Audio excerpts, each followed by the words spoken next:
বন্ধুরা, তোমরা কি কখনো ভেবে দেখেছ আজ সকালে তোমরা যে সুন্দরটি শার্ট বা জামাটা পরেছ সেটা কেন টেনে লম্বা করা যায়? অথচ তোমার স্কুলের শার্ট বা আব্বুর ফর্মাল শার্টটা টেনে কিন্তু একদম বড় করা যায় না। কেন এমন হয় বলো তো? কিংবা একটু ভেবে দেখো তো, আদিম যুগের মানুষ যখন আজকের মতো চমৎকার সব পোশাক বানাতে পারত না, তখন তারা কিভাবে নিজেদের রোদ বৃষ্টি থেকে বাঁচাত? কাপড়ের এই জাদুকরী রহস্য আর পোশাকের হাজার বছরের রোমাঞ্চকর ইতিহাস নিয়েই আজ আমরা পড়তে যাচ্ছি গার্হস্থ্য বিজ্ঞানের দ্বাদশ অধ্যায়, বস্ত্র ও পরিচ্ছদের প্রাথমিক ধারণা। আজকের ক্লাসটি মন দিয়ে করলে তোমরা কাপড়ের টুকরো দেখেই বলে দিতে পারবে কোনটা ওভেন ফেব্রিক আর কোনটা নিটেড ফেব্রিক। তাহলে চলো, কোনো গাইড বই ছাড়াই আনন্দের সাথে আজকের পড়া শুরু করা যাক। দ্বাদশ অধ্যায়, বস্ত্র ও পরিচ্ছদের প্রাথমিক ধারণা। পাঠ 1, বস্ত্র ও পরিচ্ছদ। আমরা সবাই যে পোশাক পরিধান করে আছি, তা যে কাপড় থেকে প্রস্তুত করা হয় তাকেই বলে ফেব্রিক বা বস্ত্র। পোশাক পরিধানের জন্য ব্যবহৃত বস্ত্র সাধারণত দুই ধরনের হয়ে থাকে, যেমন ওভেন ফেব্রিক ও নিটেড ফেব্রিক। ওভেন ফেব্রিক তাতে বয়ন প্রক্রিয়ায় উৎপন্ন হয়। এই প্রক্রিয়ায় এক সেট সুতা তাতে লম্বালম্বিভাবে সাজানো থাকে এবং আরও এক সেট সুতা আড়াআড়িভাবে চালনা করে বস্ত্র বোনা হয়। লং ক্লথ, ভয়েল, পলিয়েস্টার, অর্গ্যান্ডি, জিন্স, গ্যাবার্ডিন ইত্যাদি হচ্ছে ওভেন ফেব্রিকের উদাহরণ। নিটেড ফেব্রিক হাতে বা মেশিনে নিটিং প্রক্রিয়ায় প্রস্তুত করা হয়।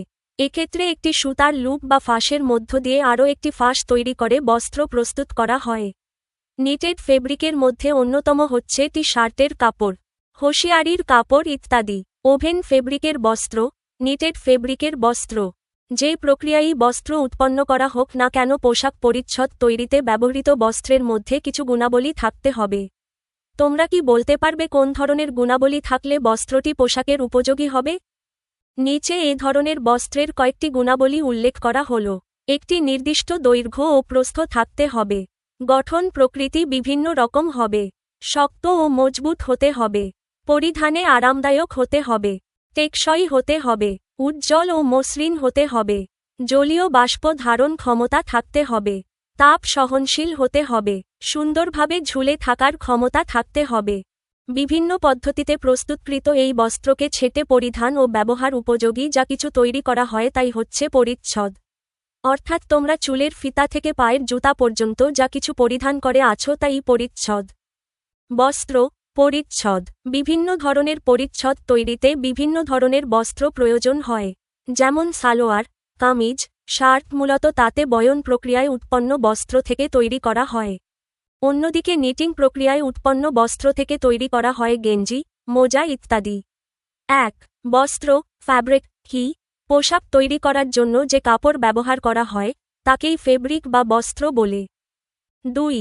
বস্ত্রের প্রকারভেদ। তৈরির প্রক্রিয়ার ওপর ভিত্তি করে পোশাকের উপযোগী বস্ত্র মূলত দুই ধরনের হয়।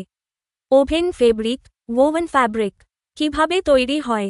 তাতে বয়ন, উইভিং প্রক্রিয়ায় এক সেট সুতা লম্বালম্বি, টাপ এবং আরেক সেট সুতা আড়াআড়িভাবে, ওয়েফট, ইন্টারলক করে এই কাপড় বোনা হয়। উদাহরণ: লং ক্লথ, ভয়েল, পলিয়েস্টার, অর্গ্যান্ডি, জিন্স, গ্যাবার্ডিন ইত্যাদি। সাধারণত শার্ট, প্যান্ট, সালোয়ার কামিজ তৈরিতে ব্যবহৃত হয়। নিটেড ফেব্রিক, নেটেড ফ্যাব্রিক কিভাবে তৈরি হয়? হাতে বা মেশিনে নিটিং প্রক্রিয়ায় একটি সুতার লুপ বা ফাঁসের মধ্য দিয়ে আরেকটি ফাঁস তৈরি করে এই কাপড় প্রস্তুত করা হয়। এটি বেশ নমনীয় ও প্রসারণশীল, স্ট্রেচেবল হয়। উদাহরণ: টি শার্টের কাপড়, গেঞ্জি, মোজা, হোশিয়ারির কাপড় ইত্যাদি। 3. পোশাক উপযোগী বস্ত্রের 9টি গুণাবলী। যে কোনো কাপড় দিয়ে কিন্তু সুন্দর পোশাক হয় না। ভালো বস্ত্রের গুণগুলো হল: 1. নির্দিষ্ট দৈর্ঘ্য ও প্রস্থ থাকা। 2. বৈচিত্র্যময় গঠন প্রকৃতি। 3. শক্ত ও মজবুত হওয়া। 4. পরিধানে আরামদায়ক হওয়া। 5. দীর্ঘস্থায়ী বা টেকসই হওয়া। 6. উজ্জ্বল ও মসৃণ হওয়া। 7. জলীয় বাষ্প বা ঘাম ধারণ ক্ষমতা থাকা। 8. তাপ সহনশীল হওয়া। 9. সুন্দরভাবে ঝুলে থাকার ক্ষমতা, ড্রেপেবিলিটি থাকা। 4. পরিচ্ছদ, অ্যাপারেল ক্লোদিং কি? বস্ত্রকে কেটে ছেটে মানুষের পরিধান ও ব্যবহারের উপযোগী যা কিছু তৈরি করা হয় তাকেই পরিচ্ছদ বলে। সহজ কথায়, মাথার চুলের ফিতা থেকে শুরু করে পায়ের জুতো পর্যন্ত আমরা যা কিছু পরিধান করি সবই পরিচ্ছদের অংশ, যেমন সালোয়ার কামিজ, শার্ট, গেঞ্জি, মোজা ইত্যাদি। কাজ এক বিভিন্ন ধরনের বস্ত্রের টুকরা সংগ্রহ করে কোনটি কোন ধরনের বস্ত্র তা দলগতভাবে নির্ণয় করো। কাজ একের সমাধান, দলগত কাজ।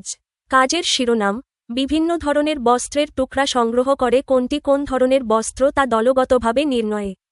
প্রয়োজনীয় উপকরণ, পুরাতন কাপড়ের টুকরা, কেচি, আতশ কাচ, ম্যাগনিফাইং গ্লাস এবং আঠা। কার্যপদ্ধতি ও পর্যবেক্ষণ ছক।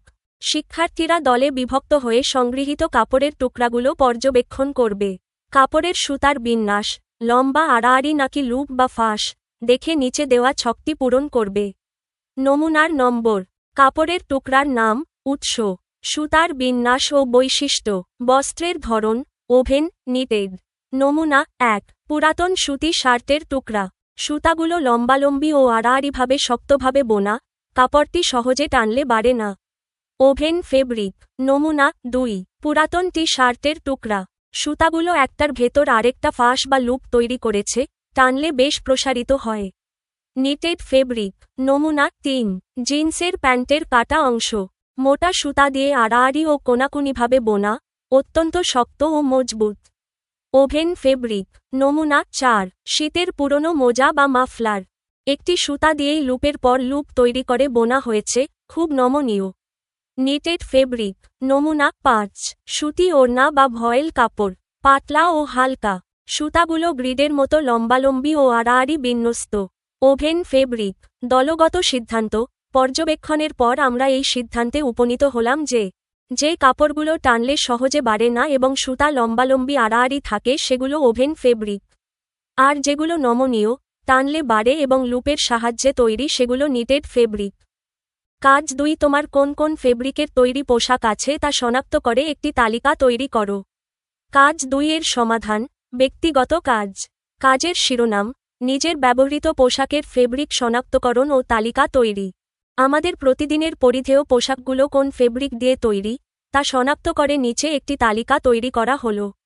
ক্রমিক নং, পোশাকের নাম, ফেব্রিকের নাম, বইয়ের উদাহরণ অনুযায়ী। ফেব্রিকের ধরন, ১, স্কুলের ইউনিফর্ম, শার্ট, কামিজ।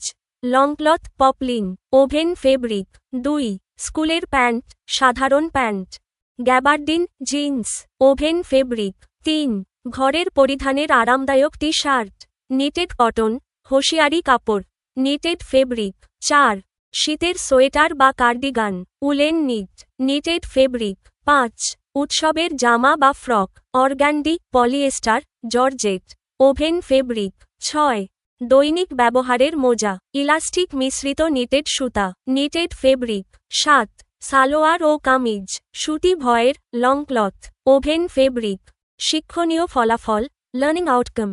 এই তালিকাটি তৈরি করার মাধ্যমে আমি বুঝতে পারলাম যে আমাদের আলমারি বা ওয়ার্ড্রোবে থাকা পোশাকগুলোর মধ্যে যেগুলো একটু ঢিলেঢালা বা ফিটিং, যেমন টি শার্ট, মোজা, সেগুলো মূলত নিটেড ফেব্রিক এবং যেগুলো একটু সোজা বা স্ট্রাকচার্ড, যেমন শার্ট, সালোয়ার, জিন্স, সেগুলো মূলত ওভেন ফেব্রিক দিয়ে তৈরি। পাঠ ২, পোশাকের প্রয়োজনীয়তা। তোমরা গল্প পড়ে বা ছবি দেখে জেনেছ যে সভ্যতার অগ্রগতির সাথে সাথে পরিধানের উদ্দেশ্যও পরিবর্তিত হচ্ছে। যে সব কারণে মানুষ পোশাকের প্রয়োজনীয়তা অনুভব করে সেগুলো নিচে উল্লেখ করা হল। শালীনতা রক্ষা, সভ্য সমাজে লজ্জা নিবারণ ও শালীনতা রক্ষার উদ্দেশ্যেই মানুষ পোশাক পরে। এই শালীনতা রক্ষার জন্য মানুষ স্থানীয় সমাজ, সংস্কৃতি এবং বিভিন্ন ধর্মীয় অনুশাসন অনুসারে বিভিন্ন ধরনের পোশাক পরিধান করে আসছে। এই কারণেই ইসলামিক পোশাকের সাথে জাপানিজ পোশাক কিংবা পৃথিবীর বিভিন্ন অঞ্চলের পোশাকের মধ্যে পার্থক্য দেখা দেয়। ইসলামিক পোশাক, বৌদ্ধদের পোশাক, জাপানিজ পোশাক। স্বাস্থ্যরক্ষার জন্য পোশাকের প্রয়োজনীয়তা অনস্বীকার্য। বাইরের ধুলাবালি, বিষাক্ত গ্যাস ও রোগ জীবাণুর হাত থেকে রক্ষার জন্য আমরা পোশাক পরিধান করি। এছাড়া স্বাস্থ্যরক্ষার জন্য অনেক সময় আমরা সাধারণ পোশাকের সাথে রুমাল, মাথায় টুপি, হাতে দস্তানা, মাস্ক, অ্যাপ্রন ইত্যাদিও ব্যবহার করি। আরাম প্রদান, তোমরা জানো বিভিন্ন ঋতুতে প্রকৃতি বিভিন্ন রূপ ধারণ করে। তাই দেহকে আরাম প্রদানের জন্য বিভিন্ন ঋতুতে, যেমন শীতকালে গরম পশমি পোশাক, গ্রীষ্মকালে ঢিলেঢালা হালকা পোশাক এবং ঝড় বৃষ্টির সময়ে বিশেষ ধরনের পোশাক পরিধান করতে হয়। গ্রীষ্মকালীন পোশাক, বর্ষার পোশাক, পশমি পোশাক। পরিচিতি ও সামাজিক মর্যাদা। নিজ পেশা ও পরিচিতি সমাজে তুলে ধরার জন্য নানা ধরনের পোশাক পরতে হয়। তাই ডাক্তার, সৈনিক কিংবা নার্সদের পোশাক দেখলেই তাদের পেশা বোঝা যায়। খেলোয়াড়দের পোশাকের রং ও ডিজাইন দেখলেও দল শনাক্ত করা যায়।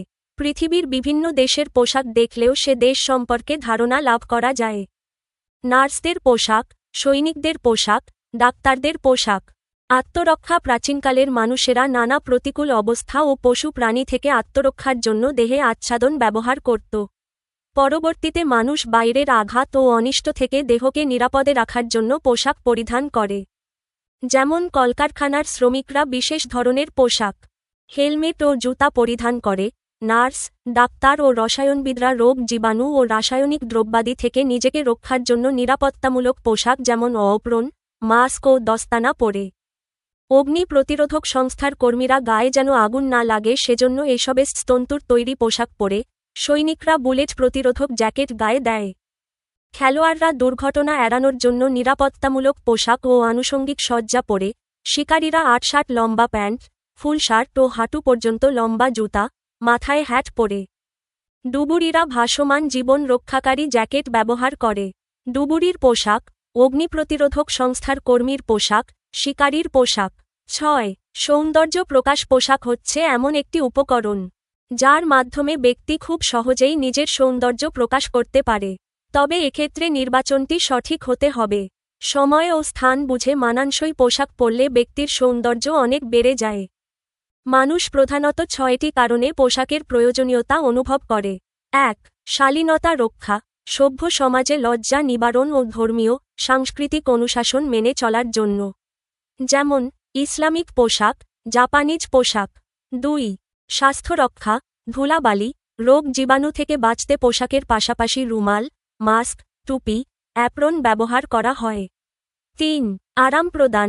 ঋতুভেদে দেহকে আরাম দিতে, যেমন গ্রীষ্মে হালকা সুতি পোশাক ও শীতে পশমি বা উলের পোশাক। 4. পরিচিতি ও সামাজিক মর্যাদা।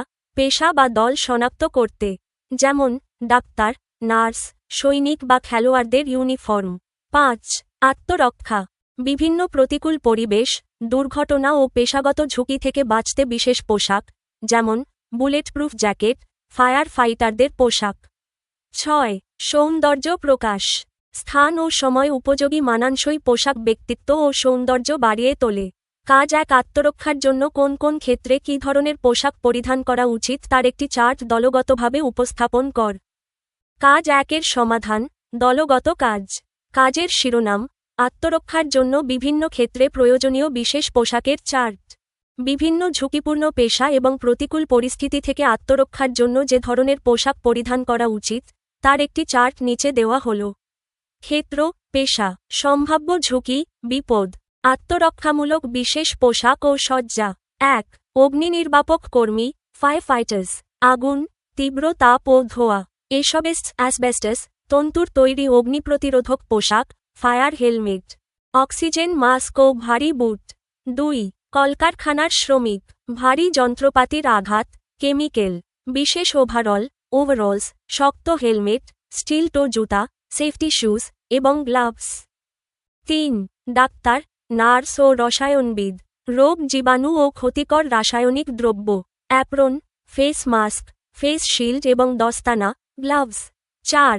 সৈনিক, সোলজার্স, বুলেট, বোমার স্প্লিন্টার ও আঘাত, বুলেট প্রতিরোধক, বুলেটপ্রুফ জ্যাকেট ও হেলমেট। 5. ডুবুরি, ডাইভার্স, পানির নিচে চাপ ও অক্সিজেন সংকট, ভাসমান জীবন রক্ষাকারী জ্যাকেট, লাইফ জ্যাকেট, ওয়েটস্যুট এবং অক্সিজেন সিলিন্ডার মাস্ক। 6. শিকারী, ঝোপঝাড়, বিষাক্ত পোকামাকড় ও কাটা, আটশার্ট লম্বা প্যান্ট, ফুল শার্ট, হাঁটু পর্যন্ত লম্বা বুট জুতা এবং মাথায় হ্যাট। 7. খেলোয়াড়, যেমন ক্রিকেটার, বাইকার, বলের আঘাত, পড়ে গিয়ে চোট পাওয়া, helmet, pad, elbow guard, chest guard এবং বিশেষ গ্লাভস। কাজ 2 ছকের মাধ্যমে দেখাও যে কোন ঋতুতে কী ধরনের পোশাক পরিধান করতে হয়। কাজ 2 এর সমাধান। ব্যক্তিগত কাজ। কাজের শিরোনাম। ঋতুভেদে পোশাক পরিধানের ছক। আমাদের দেশে আবহাওয়া ও ঋতুর পরিবর্তনের সাথে তাল মিলিয়ে দেহকে আরাম প্রদান করার জন্য যে ধরনের পোশাক পরা উচিত তা নিচে ছকের মাধ্যমে দেখানো হল। ঋতু, আবহাওয়ার প্রকৃতি, পোশাকের ধরন ও বৈশিষ্ট্য। পোশাকের উদাহরণ: গ্রীষ্মকাল, সামার, তীব্র গরম, রোদ এবং অতিরিক্ত ঘাম হওয়া। হালকা রঙের, ঢিলেঢালা এবং সুতি, কটন, ফেব্রিকের পোশাক, যা সহজে বাতাস চলাচল করতে দেয় ও ঘাম শুষে নেয়। সুতি টি শার্ট, সুতি সালোয়ার কামিজ, ফতুয়া, হালকা শাড়ি। বর্ষাকাল, মনসুন, ঘন ঘন বৃষ্টি, কাদা এবং স্যাঁতস্যাঁতে আবহাওয়া। কৃত্রিম তন্তু বা নাইলন, পলিয়েস্টার জাতীয় ফেব্রিক, যা ভিজলে দ্রুত শুকিয়ে যায় এবং কাদার দাগ সহজে পরিষ্কার করা যায়। বাইরে বের হলে ছাতা ও রেইনকোট বাধ্যতামূলক। পলিয়েস্টার বা জর্জেটের শাড়ি, কামিজ, রেইনকোট, ওয়াটারপ্রুফ জুতো। শীতকাল, উইন্টার, ঠান্ডা আবহাওয়া ও হিমেল বাতাস। মোটা, ভারী এবং পশমি, উলেন কাপড়, যা শরীরের তাপমাত্রা ধরে রাখে এবং বাইরের ঠান্ডা বাতাস ভেতরে ঢুকতে দেয় না। সোয়েটার, চাদর, জ্যাকেট, মাফলার, কানটুপি, উলের মোজা। পাঠ ৩: পোশাক বিবর্তনের ইতিহাস। তোমরা কি বলতে পারবে পোশাক কবে সৃষ্টি হয়েছিল? প্রকৃতপক্ষে কবে, কখন পোশাকের উৎপত্তি হয় তা সঠিকভাবে জানা যায়নি। তবে ঐতিহাসিকদের মতে প্রাচীনকাল থেকেই মানুষ দেহে আচ্ছাদন ব্যবহার করে আসছে। আদিম যুগের মানুষেরা দেহে গাছের বাকল, পাতা, প্রাণীর চামড়া, পালক, অলংকার ইত্যাদি আচ্ছাদন হিসেবে ব্যবহার করত। সেই যুগের মানুষেরা চামড়ার সাথে সংযুক্ত পা বা খুর দুটো গলার পেছনে দিকে বেঁধে বুক ও পিঠ ঢেকে রাখত। চামড়া বড় হলে খুরগুলো গলা ও কোমরের কাছে এনে গিঁট দিয়ে রাখত। এ ধরনের ব্যবস্থা সুবিধাজনক ছিল না, প্রায়ই খুলে যেত। পোশাক বিবর্তনের ইতিহাস। ধীরে ধীরে মানুষ সেলাই করার কৌশল আবিষ্কার করে। মৃত পশুর শুকনো রগ দিয়ে সুতা এবং চিকন হাড় থেকে সূচ আবিষ্কার করে চামড়া সেলাই করে দেহ আচ্ছাদন করে। এরূপ পোশাক বেশ নিরাপদ ছিল। দেহে সেটে থাকত এবং খুলে যেত না। এরপর মানুষ শীত, গরম, বৃষ্টি থেকে রক্ষা পাবার জন্য চামড়া সেলাই করে তাঁবু তৈরি করে। পরবর্তীতে চামড়া আরও প্রক্রিয়াজাত করে আরামদায়ক, উন্নত ও স্থায়ী পোশাক তৈরি করতে সক্ষম হয়।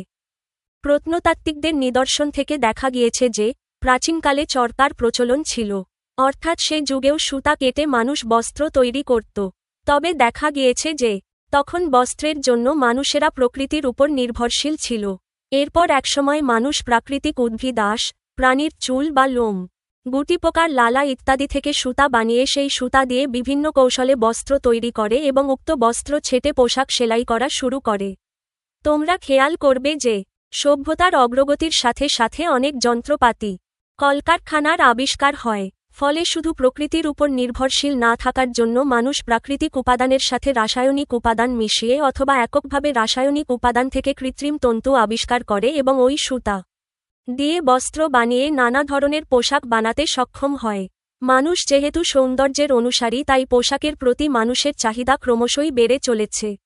আর এ কারণেই বস্ত্র উৎপাদনে যেমন বৈচিত্র্য আসছে, তেমনি পোশাকের ডিজাইনেও নতুনত্ব লক্ষ্য করা যায়। তবে দেশ, কাল, ধর্মভেদে এই ডিজাইনে পার্থক্য পরিলক্ষিত হয়। পাঠের মূল বিষয়বস্তু, সংক্ষিপ্ত রূপ। পোশাকের বিবর্তনকে প্রধানত 4টি ধাপে ভাগ করা যায়। 1. আদিম যুগ, গাছের পাতা ও চামড়ার ব্যবহার। মানুষ গাছের বাকল, পাতা, পশুর চামড়া বা পাখির পালক শরীরে জড়িয়ে রাখত। পশুর পায়ের খুর বা চামড়ার অংশ গলায় বা কোমরে গিঁট দিয়ে রাখা হতো, যা প্রায়ই খুলে যেত। 2. সেলাই কৌশলের আবিষ্কার। মানুষ পশুর শুকনো রগ দিয়ে সুতা এবং চিকন হাড় দিয়ে সূচ তৈরি করে। চামড়া সেলাই করে দেহে সেটে থাকার মতো নিরাপদ পোশাক ও থাকার জন্য তাঁবু বানাতে শেখে। 3. প্রাকৃতিক সুতা ও তাঁত যুগ, চরকা এবং সুতা কাটার প্রযুক্তি আবিষ্কার হয়। মানুষ উদ্ভিদের যেমন তুলা, পাট, পশুর লোম, উল এবং গুটিপোকার লালা, রেশম, সিল্ক থেকে সুতা তৈরি করে কাপড় বোনা এবং তা কেটে পোশাক বানানো শুরু করে। 4. আধুনিক ও কৃত্রিম তন্তুর যুগ। শিল্প বিপ্লব ও কলকারখানা আবিষ্কারের পর মানুষ প্রকৃতির পাশাপাশি রাসায়নিক উপাদান ব্যবহার করে কৃত্রিম তন্তু, যেমন নাইলন, পলিয়েস্টার তৈরি করে। বর্তমানে পোশাকের ডিজাইন ও প্রযুক্তিতে প্রতিনিয়ত নতুনত্ব আসছে। কাজ 1. প্রাচীনকালের মানুষেরা পোশাক তৈরির জন্য কিসের উপর নির্ভরশীল ছিল তা শ্রেণীকক্ষে উপস্থাপন করো। কাজ 1-এর সমাধান, শ্রেণীকক্ষে উপস্থাপনের উপযোগী। কাজের শিরোনাম, প্রাচীনকালের মানুষেরা পোশাক তৈরির জন্য কিসের উপর নির্ভরশীল ছিল তার উপস্থাপন। উপস্থাপনের কৌশল, ক্লাসে বা ভিডিওতে এটি একটি টাইমলাইন বা ধারাবাহিক ফ্লো চার্ট আকারে উপস্থাপন করলে শিক্ষণীয় বিষয়টি সবচেয়ে আকর্ষণীয় হবে। উপস্থাপনের মূল বক্তব্য। শ্রদ্ধেয় শিক্ষক এবং সহপাঠী বন্ধুরা, সবাইকে শুভেচ্ছা। আজ আমাদের দল থেকে প্রাচীনকালের মানুষের পোশাক তৈরির উপাদান এবং তাদের প্রকৃতির ওপর নির্ভরশীলতার ইতিহাস উপস্থাপন করছি। প্রাচীনকালে আজকের মতো আধুনিক টেক্সটাইল মিল বা দর্জি বাড়ি ছিল না। তখন মানুষকে সম্পূর্ণভাবে প্রকৃতির ওপর নির্ভর করতে হতো। তাদের এই নির্ভরশীলতাকে আমরা 3টি ধাপে দেখতে পাই। প্রকৃতির আদিম উপাদান, পশুর হাড় ও রগ, প্রাকৃতিক উদ্ভিদ ও তন্তু, পাতা, ছাল, পশুর চামড়া, সেলাইয়ের জন্য সুতা, তুলা, পশুর লোম, গুটিপোকা।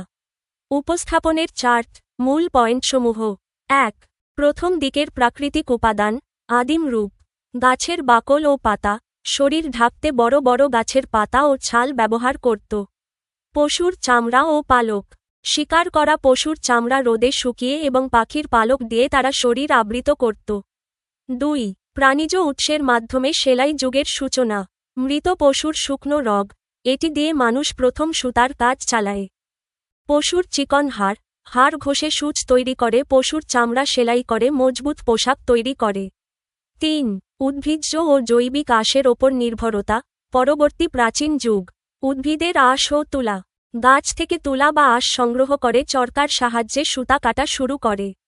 পশুর চুল বা লোম, ভেড়া বা অন্যান্য পশুর লোম থেকে উলের সুতা তৈরি করে। গুটিপোকার লালা, রেশম বা সিল্কের সুতা তৈরির জন্য গুটিপোকার ওপর নির্ভর করত। উপসংহার, সুতরাং দেখা যাচ্ছে যে প্রাচীনকালে মানুষ বেঁচে থাকা, আবহাওয়া থেকে রক্ষা পাওয়া এবং লজ্জা নিবারণের জন্য পুরোপুরিভাবে জীবজন্তু এবং উদ্ভিদ অর্থাৎ প্রকৃতির অকৃত্রিম দানের ওপর নির্ভরশীল ছিল। সভ্যতার চাকা ঘোরার সাথে সাথেই এই নির্ভরশীলতা রাসায়নিক ও যান্ত্রিক রূপ নিয়েছে। ধন্যবাদ। অনুশীলনী, বহুনির্বাচনী প্রশ্ন। 1. আদিমকালে কী দিয়ে সূচ ও সুতা তৈরি করা হতো? উত্তর, গ. হাড় ও রগ। ব্যাখ্যা, পাঠ 3, পোশাক বিবর্তনের ইতিহাস অনুযায়ী আদিম যুগের মানুষ সেলাইয়ের কৌশল আবিষ্কারের পর মৃত পশুর শুকনো রগ দিয়ে সুতা এবং পশুর চিকন হাড় দিয়ে সূচ তৈরি করে চামড়া সেলাই করা শুরু করেছিল। 2. কোন ধরনের বস্ত্রের পানি শোষণ ক্ষমতা বেশি থাকে? উত্তর, খ. Knitted fabric. ব্যাখ্যা, পাঠ 1 ও 2 অনুযায়ী নিটেড ফেব্রিক, যেমন টি-শার্টের কাপড়, হোশিয়ারি বা গেঞ্জির কাপড়, মূলত লুপ বা ফাঁসের মাধ্যমে তৈরি হয়, যা বেশ নমনীয় হয় এবং এর জলীয় বাষ্প বা শরীরের ঘাম, পানি ধারণ ও শোষণ করার ক্ষমতা ওভেন ফেব্রিকের চেয়ে সাধারণত বেশি থাকে। নিচের অনুচ্ছেদটি পড়ো এবং 3 নং ও 4 নং প্রশ্নের উত্তর দাও। মলি ও জলি 2 বান্ধবী গ্রীষ্মের দুপুরে বান্ধবীর বাবার মৃত্যুবার্ষিকীর অনুষ্ঠানে যায়। মলি পরেছিল হালকা আকাশী রঙের শাড়ি আর জলি পরে গাঢ় কমলা রঙের রেয়ন শাড়ি। 3. পোশাক নির্বাচনে মলি যত্নশীল ছিল। আই. সময়ের দিকে, ই. সৌন্দর্যের প্রতি, ই. অনুষ্ঠানের প্রকৃতির প্রতি। নিচের কোনটি সঠিক? উত্তর, ঘ. আই, ই ও ই। সময়ের দিকে, সৌন্দর্যের প্রতি, অনুষ্ঠানের প্রকৃতির প্রতি। ব্যাখ্যা, মলি গ্রীষ্মের দুপুরে একটি মৃত্যুবার্ষিকীর অনুষ্ঠানে গিয়েছে। সে হালকা আকাশী রঙের শাড়ি পরেছে। দুপুরের গরম আবহাওয়ার জন্য হালকা রং বেছে নেওয়ায় সে সময়ের দিকে যত্নশীল ছিল। আই. হালকা ও মানানসই পোশাক ব্যক্তিত্ব ও সৌন্দর্য ফুটিয়ে তোলে, তাই সে সৌন্দর্যের প্রতি যত্নশীল ছিল। ই. শোকের বা ধর্মীয় অনুষ্ঠানে, মৃত্যুবার্ষিকী, জমকালো কিছু না পরে শান্ত ও মার্জিত রং বেছে নেওয়ায় সে অনুষ্ঠানের প্রকৃতির প্রতিও যত্নশীল ছিল। ই. 8. জলির নির্বাচিত পোশাকটি। উত্তর, ক. অনুষ্ঠানের সাথে বেমানান। ব্যাখ্যা, জলি গ্রীষ্মের তীব্র দুপুরে বান্ধবীর বাবার মৃত্যুবার্ষিকীর, শোকের, অনুষ্ঠানে গাঢ় কমলা রঙের রেয়ন শাড়ি পরে গিয়েছে। প্রথমত, গ্রীষ্মের দুপুরে গাঢ় রং বেশি তাপ শোষণ করে, যা আরামদায়ক নয়। দ্বিতীয়ত, রেয়ন তন্তু সুতির মতো অতটা বাতাস চলাচল করতে দেয় না। সবচেয়ে বড় বিষয়, একটি মিলাদ বা মৃত্যুবার্ষিকীর মতো গম্ভীর ও শোকের অনুষ্ঠানে গাঢ় উজ্জ্বল কমলা রং পরা মোটেও মানানসই নয়। তাই তার পোশাকটি অনুষ্ঠানের সাথে বেমানান ছিল। সৃজনশীল প্রশ্ন। ক. নিটেড ফেব্রিক কি? উত্তর, হাতে বা মেশিনে নেটিং প্রক্রিয়ায় একটিমাত্র সুতার লুপ বা ফাঁস তৈরি করে এবং সেই ফাঁসের মধ্য দিয়ে আরও একটি ফাঁস তৈরি করে যে বস্ত্র বা কাপড় প্রস্তুত করা হয় তাকে নিটেড ফেব্রিক বলে। সহজ কথায়, আমরা সাধারণত যেটি শার্ট, গেঞ্জি, মোজা বা শীতের সোয়েটার পরিধান করি সেগুলো নিটেড ফেব্রিকের তৈরি। এই কাপড়গুলো বেশ নমনীয় হয় এবং টানলে সহজে প্রসারিত, স্ট্রেচেবল হতে পারে। খ আত্মরক্ষা কি, বুঝিয়ে বলো। উত্তর, সাধারণ অর্থে যেকোনো ধরনের বাহ্যিক আঘাত, দুর্ঘটনা, প্রতিকূল পরিবেশ বা ক্ষতিকর উপাদান থেকে নিজের শরীরকে নিরাপদে ও অক্ষত রাখাই হল আত্মরক্ষা। গার্হস্থ্য বিজ্ঞানের প্রেক্ষাপটে পোশাক পরিধানের অন্যতম প্রধান একটি উদ্দেশ্য হল আত্মরক্ষা। আদিম যুগ থেকে শুরু করে বর্তমান আধুনিক যুগ পর্যন্ত মানুষ নানা প্রতিকূল অবস্থা থেকে নিজেকে বাঁচাতে পোশাককে ঢাল হিসেবে ব্যবহার করে আসছে। নিচে বিভিন্ন ক্ষেত্রে পোশাকের মাধ্যমে আত্মরক্ষার বিষয়টি বুঝিয়ে বলা হল। পেশাগত ঝুঁকি থেকে রক্ষা। কলকারখানার শ্রমিকরা ভারী যন্ত্রপাতির আঘাত থেকে বাঁচতে বিশেষ পোশাক ও হেলমেট পরেন। আবার অগ্নিনির্বাপক কর্মীরা তীব্র আগুন ও তাপ থেকে বাঁচতে এসবেস্ট তন্তুর তৈরি বিশেষ অগ্নিপ্রতিরোধক পোশাক পরিধান করেন। রোগ জীবাণু ও রাসায়নিক দ্রব্য থেকে রক্ষা। ডাক্তার, নার্স ও রসায়নবিদরা ক্ষতিকর জীবাণু, ভাইরাসের আক্রমণ এবং ল্যাবরেটরির বিপজ্জনক কেমিক্যাল থেকে নিজের শরীরকে সুরক্ষিত রাখতে অ্যাপ্রন, মাস্ক ও দস্তানা, গ্লাভস ব্যবহার করেন। দুর্ঘটনা ও আঘাত থেকে রক্ষা। যুদ্ধক্ষেত্রে সৈনিকরা জীবন রক্ষার্থে বুলেটপ্রুফ জ্যাকেট ও হেলমেট পরেন। আবার খেলোয়াড়রা, যেমন ক্রিকেটার বা বাইকার, মাঠে বড় ধরনের চোট বা দুর্ঘটনা এড়াতে হেলমেট, প্যাড ও বিভিন্ন গার্ড ব্যবহার করেন। প্রকৃতি ও পরিবেশ থেকে রক্ষা। গভীর সমুদ্রের নিচে পানির তীব্র চাপ ও অক্সিজেনের অভাব থেকে বাঁচতে ডুবুরিরা বিশেষ স্যুট ও লাইফ জ্যাকেট ব্যবহার করেন। একইভাবে প্রাচীনকালে মানুষ বন্য পশু পাখির আক্রমণ ও বিষাক্ত পোকামাকড় থেকে বাঁচতে শক্ত চামড়ার আচ্ছাদন ব্যবহার করত। সুতরাং, কেবল লজ্জা নিবারণ বা সৌন্দর্য প্রকাশই নয়, বরং বিভিন্ন কর্মক্ষেত্র এবং পরিবেশের নানামুখী বিপদ ও অনিষ্ট থেকে শরীরকে নিরাপদে রাখার অন্যতম প্রধান হাতিয়ার হল পোশাকের মাধ্যমে এই আত্মরক্ষা। ১. ৭ বছর বয়সী রাহাত বাসায় বসে টেলিভিশনে খেলা দেখছিল। খেলোয়াড়দের সবুজ ও হলুদের পোশাকের মাঝে ফুটবলের ছবি দেখে রাহাত বলে, বাবা, এটি আমার প্রিয় ফুটবল দলের খেলা। রাহাতের বাবা জিজ্ঞাসা করল, কিভাবে বুঝলে? সে বলে, জার্সি দেখে। রাহাতের বাবা জিজ্ঞাসা করল, বাংলাদেশের খেলোয়াড় চিনবে কিভাবে? রাহাত বলল, কেন, জার্সি দেখেই।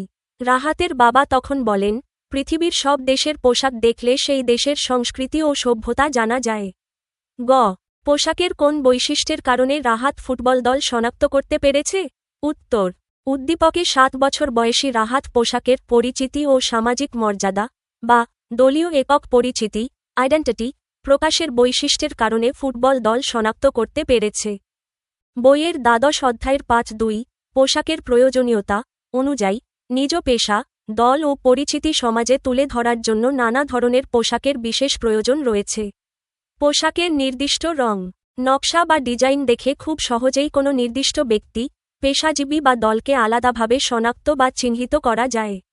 যেমন, ডাক্তার, নার্স বা সৈনিকদের ইউনিফর্ম দেখলে তাদের পেশা বোঝা যায়। ঠিক তেমনি খেলোয়াড়দের পরিহিত জার্সির রং ও ডিজাইন দেখে তাদের দল চেনা যায়। উদ্দীপকে রাহাত টেলিভিশনে খেলা দেখার সময় খেলোয়াড়দের গায়ে সবুজ ও হলুদ রঙের পোশাক, জার্সি এবং তার মাঝে ফুটবলের ছবি দেখে বুঝতে পারে এটি তার প্রিয় ফুটবল দল, যেমন ব্রাজিল দল। একইভাবে সে বাংলাদেশের খেলোয়াড়দেরও তাদের নির্দিষ্ট লাল সবুজ জার্সি দেখে চিনতে পারবে বলে জানায়। মূলত পোশাকের রং, প্রতীক ও ডিজাইনের মাধ্যমে যেকোনো দল বা দেশের অনন্য পরিচিতি ফুটে ওঠে। পোশাকের ঠিক এই অনন্য বৈশিষ্ট্যের কারণেই রাহাত ফুটবল দলটি সফলভাবে শনাক্ত করতে পেরেছে। ঘ. আমাদের দেশের খেলোয়াড়দের পোশাক আমাদের ঐতিহ্যকে তুলে ধরে, বিশ্লেষণ করো। উত্তর, উদ্দীপকে রাহাতের বাবার বক্তব্য এবং আমাদের বাস্তব অভিজ্ঞতার আলোকে এটি স্পষ্টভাবে বলা যায় যে, আমাদের দেশের খেলোয়াড়দের পোশাক বা জার্সি কেবল খেলার মাঠের একটি সাধারণ পোশাক নয়, বরং তা আমাদের জাতীয় ঐতিহ্য, গৌরবময় ইতিহাস ও সংস্কৃতিকে বিশ্বমঞ্চে তুলে ধরে। নিচে বিষয়টি বিস্তারিত বিশ্লেষণ করা হল। রং ও জাতীয় পতাকার প্রতিফলন। আমাদের জাতীয় পতাকার মূল রং হচ্ছে গাঢ় সবুজের মাঝে লাল সূর্য। বাংলাদেশের আন্তর্জাতিক যেকোনো ক্রীড়া দল, যেমন ক্রিকেট, ফুটবল বা অলিম্পিক দল যখন মাঠে নামে তাদের জার্সির প্রধান রং থাকে সবুজ এবং লাল। এই লাল সবুজ রং আমাদের ১৯৭১ সালের মহান মুক্তিযুদ্ধ, ৩০ লক্ষ শহীদের রক্ত এবং এদেশের চিরসবুজ প্রকৃতির ঐতিহ্যের কথা মনে করিয়ে দেয়। ঐতিহ্যবাহী লোকশিল্পের ছোঁয়া। বর্তমান সময়ে বাংলাদেশ ক্রিকেট ও ফুটবল দলের জার্সির ডিজাইনে প্রায়শই আমাদের লোকসংস্কৃতির নানা উপাদান ব্যবহার করা হয়। যেমন জার্সির হাতায় বা বুকে সুন্দরবনের রয়্যাল বেঙ্গল টাইগারের জলছাপ, জামদানির ঐতিহ্যবাহী জ্যামিতিক নকশা কিংবা রিকশা পেইন্টের উজ্জ্বল মোটিফ যুক্ত করা হয়। পোশাকের এই বিশেষ ডিজাইনটি বিশ্ববাসীর কাছে আমাদের সমৃদ্ধ লোকশিল্পকে তুলে ধরে। জাতীয় গৌরবের প্রতীক। ক্রীড়াবিদদের বুকে যখন লাল সবুজের মাঝে বাংলাদেশ নামটি লেখা থাকে এবং তার পাশে বিসিবি, বিসিবি বা বাফুফে, বিএফএফ এর লোগো থাকে, তখন সেই পোশাকটি এদেশের ১৬ কোটি মানুষের আবেগ ও ঐতিহ্যের প্রতীক হয়ে দাঁড়ায়। যখন আমাদের খেলোয়াড়রা এই জার্সি পরে বিশ্বমঞ্চে ট্রফি জেতে, তখন পোশাকটি আমাদের সংস্কৃতির শ্রেষ্ঠত্বকেই জানান দেয়। উদ্দীপকের সাথে সঙ্গতি। উদ্দীপকে রাহাতের বাবা যথার্থই বলেছেন, পৃথিবীর সব দেশের পোশাক দেখলে সেই দেশের সংস্কৃতি ও সভ্যতা জানা যায়। বাংলাদেশের খেলোয়াড়দের পোশাকটি দেখামাত্রই পৃথিবীর যেকোনো প্রান্তের মানুষ বুঝতে পারে এটি দক্ষিণ এশিয়ার একটি স্বাধীন নদীমাতৃক ও বীরের জাতি বাংলাদেশের প্রতিনিধিত্ব করছে। অনুধাবনমূলক সিদ্ধান্ত। পরিশেষে বলা যায়, পোশাকের প্রধান কাজগুলোর একটি হল পরিচিতি প্রকাশ করা। আমাদের খেলোয়াড়রা যে জার্সি পরিধান করেন তা শুধু তাদের খেলোয়াড়ি পরিচয়ই দেয় না, বরং প্রতিটি সুতার বুননে বাংলাদেশের ইতিহাস, ঐতিহ্য ও সংস্কৃতিকে ধারণ করে। তাই বলা যায়, আমাদের দেশের খেলোয়াড়দের পোশাক আন্তর্জাতিক ক্রীড়াঙ্গনে আমাদের অনন্য ঐতিহ্যবাহী পরিচয়কে অত্যন্ত গর্বের সাথে তুলে ধরে। সংক্ষিপ্ত উত্তর প্রশ্ন ১. লংক্লথ এবং ভয়েলের ফেব্রিক কিভাবে বোনা হয়? উত্তর: লংক্লথ এবং ভয়েল কাপড় মূলত তাঁতে বয়ন, উইভিং প্রক্রিয়ায় বোনা হয়, যা বইয়ের ভাষায় ওভেন ফেব্রিক, ওভেন ফ্যাব্রিক নামে পরিচিত। এই কাপড়গুলো বোনার সুনির্দিষ্ট পদ্ধতিটি নিচে দেওয়া হল। ২ সেট সুতার ব্যবহার। এই প্রক্রিয়ায় ২ সেট সুতা ব্যবহার করা হয়। লম্বালম্বি সুতা, ওয়প। প্রথমে ১ সেট সুতাকে তাঁতে বা মেশিনে লম্বালম্বিভাবে সাজানো বা টান টান করে রাখা হয়। আড়াআড়ি সুতা, ওয়েফট। এরপর অন্য আরেক সেট সুতাকে মাকু বা শাটল সাহায্যে লম্বালম্বি সুতাগুলোর মধ্য দিয়ে আড়াআড়ি বা পাশাপাশি চালনা করা হয়। ইন্টারলকিং বা বুনন। লম্বালম্বি ও আড়াআড়ি সুতাগুলো একে অপরের ওপর নিচ দিয়ে গিয়ে একটি সুনির্দিষ্ট গ্রিড বা জালের মতো কাঠামো তৈরি করে। এই ইন্টারলকিং বা আড়াআড়ি বুননের ফলেই লংক্লথ এবং ভয়েলের মতো শক্ত ও মজবুত ওভেন ফেব্রিক তৈরি হয়। যেহেতু এগুলো আড়াআড়ি সুতার বুননে শক্তভাবে তৈরি হয়, তাই লংক্লথ বা ভয়েল কাপড় টানলে টি শার্ট বা মোজার মতো সহজে বাড়ে না বা প্রসারিত হয় না। ২. পরিচ্ছদ বলতে কী বোঝায়? উত্তর: বিভিন্ন পদ্ধতিতে প্রস্তুতকৃত বস্ত্র বা ফেব্রিককে কেটে ছেঁটে এবং সেলাই করে মানুষের পরিধান ও ব্যবহারের উপযোগী যা কিছু তৈরি করা হয়, তাকেই পরিচ্ছদ, অ্যাপারেল, ক্লোদিং বলে। সহজ কথায়, টেক্সটাইল বা তাঁত থেকে আমরা যে থান কাপড় বা রোল করা বস্ত্র পাই, তা সরাসরি পরা যায় না। সেই কাপড়কে যখন নির্দিষ্ট মাপে কেটে শার্ট, প্যান্ট, সালোয়ার কামিজ কিংবা ফ্রক তৈরি করা হয়, তখন সেটিকে পরিচ্ছদ বলা হয়। বইয়ের পরিভাষায়, আমরা সৌন্দর্য প্রকাশ, লজ্জা নিবারণ বা আত্মরক্ষার জন্য মাথার চুলের ফিতা থেকে শুরু করে পায়ের জুতা পর্যন্ত যা কিছু শরীরে পরিধান করি, তার সবই পরিচ্ছদের অন্তর্ভুক্ত। বস্ত্র ও পরিচ্ছদের সম্পর্ক। বস্ত্র হল পরিচ্ছদ তৈরির কাঁচামাল। যেমন সুতা দিয়ে তাতে বোনা কাপড়টি হল বস্ত্র। আর সেই বস্ত্র কেটে যখন একটি সুন্দর স্কুল ইউনিফর্ম বা টি শার্ট বানানো হয়, তখন সেটি হয়ে যায় পরিচ্ছদ। ৩. পোশাকের প্রয়োজনীয়তা উল্লেখ করো। মানব সভ্যতার সূচনা থেকে আজ পর্যন্ত মানুষের মৌলিক চাহিদাগুলোর মধ্যে পোশাক অন্যতম। প্রাচীনকালে মানুষ শুধু প্রতিকূল আবহাওয়া থেকে বাঁচতে শরীর ঢাকত, কিন্তু বর্তমান সভ্য সমাজে পোশাকের প্রয়োজনীয়তা বহুমুখী। বইয়ের আলোকেই পোশাকের প্রধান ৬টি প্রয়োজনীয়তা নিচে উল্লেখ করা হল। পোশাকের প্রধান প্রয়োজনীয়তাসমূহ: ১. শালীনতা রক্ষা। সভ্য সমাজে লজ্জা নিবারণ ও শালীনতা বজায় রাখার প্রধান মাধ্যম হল পোশাক। সমাজ, সংস্কৃতি এবং বিভিন্ন ধর্মীয় অনুশাসন অনুসারে মানুষ ভিন্ন ভিন্ন পোশাক পরিধান করে। যেমন, ইসলামিক পোশাকের সাথে জাপানিজ ঐতিহ্যবাহী পোশাকের যে পার্থক্য, তা মূলত শালীনতা ও সংস্কৃতির কারণেই তৈরি হয়েছে। 2. স্বাস্থ্য রক্ষা। আমাদের শরীরকে বাইরের ধুলাবালি, বিষাক্ত গ্যাস, রোদ এবং রোগ জীবাণু থেকে রক্ষা করতে পোশাকের প্রয়োজনীয়তা অনস্বীকার্য। এছাড়া স্বাস্থ্য সুরক্ষার অংশ হিসেবে আমরা সাধারণ পোশাকের পাশাপাশি রুমাল, মাস্ক, মাথার টুপি, হাতে দস্তানা, গ্লাভস ও অ্যাপ্রন ব্যবহার করি। 3. দেহকে আরাম প্রদান।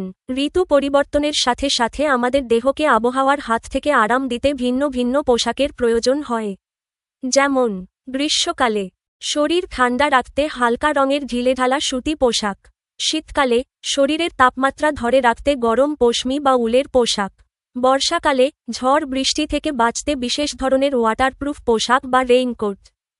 4. পরিচিতি ও সামাজিক মর্যাদা। সমাজে কোনো ব্যক্তির পেশা, দল বা অবস্থান পোশাকের মাধ্যমে খুব সহজেই ফুটিয়ে তোলা যায়। ইউনিফর্ম বা বিশেষ পোশাক দেখে আমরা দূর থেকেই ডাক্তার, নার্স, পুলিশ, সৈনিক কিংবা ফায়ার ফাইটারদের চিনতে পারি। এছাড়া খেলার মাঠে খেলোয়াড়দের জার্সির রং ও ডিজাইন দেখে তাদের দল বা দেশ শনাক্ত করা যায়। 5. আত্মরক্ষা ও নিরাপত্তা। বিভিন্ন ঝুঁকিপূর্ণ কর্মক্ষেত্রে বা প্রতিকূল পরিবেশে নিজের জীবন ও শরীরকে নিরাপদে রাখার জন্য বিশেষ পোশাকের প্রয়োজন হয়। যেমন অগ্নিপ্রতিরোধক কর্মীরা আগুন থেকে বাঁচতে এসবেস্ট তন্তুর পোশাক পরেন। সৈনিকরা জীবন রক্ষার্থে বুলেটপ্রুফ জ্যাকেট ব্যবহার করেন। ডুবুরিরা পানির নিচে টিকে থাকতে লাইফ জ্যাকেট ও ওয়েটস্যুট পরেন। কারখানার শ্রমিক বা খেলোয়াড়রা দুর্ঘটনা এড়াতে হেলমেট, ভারী বুট বা বিশেষ গার্ড ব্যবহার করেন। 6. সৌন্দর্য প্রকাশ। পোশাক মানুষের ব্যক্তিত্বের আয়না। সময়, স্থান ও পরিবেশ বুঝে সঠিক এবং মানানসই পোশাক নির্বাচন করলে ব্যক্তির বাহ্যিক সৌন্দর্য ও আত্মবিশ্বাস অনেক গুণ বেড়ে যায়। উৎসব অনুষ্ঠান বা আনুষ্ঠানিক মিটিংয়ে সঠিক পোশাক পরিধানের মাধ্যমে মানুষ নিজের রুচিবোধ ও সৌন্দর্য প্রকাশ করে। সংক্ষেপে, পোশাক কেবল শরীর ঢেকে রাখার কোনো সাধারণ কাপড় নয়, বরং এটি আমাদের স্বাস্থ্য, নিরাপত্তা, সামাজিক পরিচয় এবং সংস্কৃতির একটি অপরিহার্য অংশ। 8. পোশাক কিভাবে পরিচিতি ও সামাজিক মর্যাদা প্রদান করে? ব্যাখ্যা করো। উত্তর: পোশাক মানুষের ব্যক্তিত্বের আয়না এবং সামাজিক যোগাযোগের অন্যতম একটি শক্তিশালী মাধ্যম। প্রাচীনকাল থেকেই মানুষ তার সমাজ, সংস্কৃতি, পেশা এবং অবস্থান প্রকাশের জন্য পোশাককে ব্যবহার করে আসছে। মূলত দুটি প্রধান উপায়ে পোশাক মানুষকে সমাজে পরিচিতি ও সামাজিক মর্যাদা প্রদান করে: 1. প্রাতিষ্ঠানিক বা পেশাগত পরিচিতি এবং 2. অর্থনৈতিক ও রুচিসম্মত সামাজিক মর্যাদা। নিচে বিষয়টি বিস্তারিত ব্যাখ্যা করা হল। 1. পেশা ও দলীয় পরিচিতি, প্রফেশনাল আইডেন্টিটি। সমাজে নির্দিষ্ট পোশাক বা ইউনিফর্ম দেখে একজন মানুষের পেশা বা দায়িত্ব মুহূর্তের মধ্যেই চিনে ফেলা যায়। এই পোশাকের মাধ্যমে ব্যক্তি তার কাজের ক্ষেত্রে একটি সুনির্দিষ্ট পরিচিতি পায়। যেমন পেশাজীবী, সাদা অ্যাপ্রন পরা কোনো ব্যক্তিকে দেখলেই আমরা সহজেই বুঝতে পারি তিনি একজন ডাক্তার বা নার্স। ঠিক তেমনি বিশেষ খাকি বা জলপাই রঙের পোশাক দেখে আমরা সৈনিক বা পুলিশ সদস্যদের আলাদা করতে পারি। ক্রীড়াঙ্গন, খেলার মাঠে খেলোয়াড়দের জার্সির রং, নকশা এবং দেশের লোগো দেখে তাদের দল বা দেশ চট করে শনাক্ত করা যায়। যেমন লাল সবুজ জার্সি পরিহিত দল মানেই বাংলাদেশ। শিক্ষার্থী, স্কুল কলেজের নির্দিষ্ট ইউনিফর্ম ও আইডি কার্ড দেখে বোঝা যায় কোন শিক্ষার্থী কোন প্রতিষ্ঠানের। 2. সামাজিক ও আন্তর্জাতিক মর্যাদা, সোশ্যাল স্ট্যাটাস এবং কালচার। দেশ, কাল এবং সংস্কৃতিভেদে পোশাক ব্যক্তির সামাজিক অবস্থান ও আত্মমর্যাদা ফুটিয়ে তোলে। সংস্কৃতি ও সভ্যতা। পৃথিবীর বিভিন্ন দেশের ঐতিহ্যবাহী পোশাক দেখলেই সেই দেশের সংস্কৃতি ও সভ্যতা সম্পর্কে ধারণা লাভ করা যায়। যেমন শাড়ি বা লুঙ্গি আমাদের বাঙালি সংস্কৃতির পরিচয় দেয়। অন্যদিকে কিমোনো জাপানি সংস্কৃতির ধারক। আন্তর্জাতিক মঞ্চে এই পোশাকগুলো নিজ নিজ দেশের নাগরিকদের একটি অনন্য মর্যাদা দেয়। রুচিবোধ ও ব্যক্তিত্ব। সময়, স্থান এবং উপলক্ষ বুঝে, যেমন কোনো অফিসিয়াল মিটিং বা সামাজিক উৎসব, মার্জিত ও মানানসই পোশাক পরিধান করলে সমাজে ব্যক্তির সম্মান, গ্রহণযোগ্যতা ও আত্মবিশ্বাস অনেক বেড়ে যায়। সঠিক পোশাক নির্বাচন একজন মানুষের উন্নত রুচিবোধ এবং সামাজিক সচেতনতা পরিচয় দেয়, যা তাকে সমাজে মর্যাদাপূর্ণ স্থানে অধিষ্ঠিত করে। পরিশেষে বলা যায়, পোশাক কেবল লজ্জা নিবারণ বা শরীর ঢাকার মাধ্যম নয়, এটি সমাজে একজন মানুষের পেশাগত পরিচয় স্পষ্ট করে এবং তার মার্জিত ব্যবহার ও রুচিসম্মত উপস্থাপনের মাধ্যমে সমাজে তাকে সম্মান ও সামাজিক মর্যাদা প্রদান করে। তাহলে বন্ধুরা, আজকের পাঠ থেকে আমরা কিন্তু দারুণ কিছু জিনিস শিখে নিলাম। আমরা জানলাম কিভাবে সুতো দিয়ে বুনে ওভেন আর নিটেড ফেব্রিক তৈরি হয়, ভালো পোশাকের কি কি গুণ থাকা দরকার, আর কিভাবে গাছের পাতা থেকে শুরু করে আজকের আধুনিক যুগের বুলেটপ্রুফ জ্যাকেট পর্যন্ত পোশাকের বিবর্তন হয়েছে। এখন থেকে তোমরা নিজেদের আলমারির পোশাক দেখেই কিন্তু এর পেছনের বিজ্ঞানটা ধরে ফেলতে পারবে। আজকের ক্লাসটি তোমাদের কেমন লাগলো তা অবশ্যই আমাদের কমেন্ট করে জানাবে। তোমাদের কোনো প্রশ্ন থাকলে বা কোনো ভুলত্রুটি চোখে পড়লে সেটাও কমেন্টে লিখতে ভুলো না। যদি আজকের ক্লাস থেকে নতুন কিছু শিখে থাকো, তবে এক্ষুনি চ্যানেলটি সাবস্ক্রাইব করো, ভিডিওতে একটি লাইক দাও এবং বন্ধুদের সাথে শেয়ার করে জানিয়ে দাও। গাইড বইয়ের মুখস্থ বিদ্যাকে না বলে চলো এভাবেই আনন্দের সাথে বুঝে বুঝে শিখি। দেখা হচ্ছে আগামী ক্লাসে। ধন্যবাদ।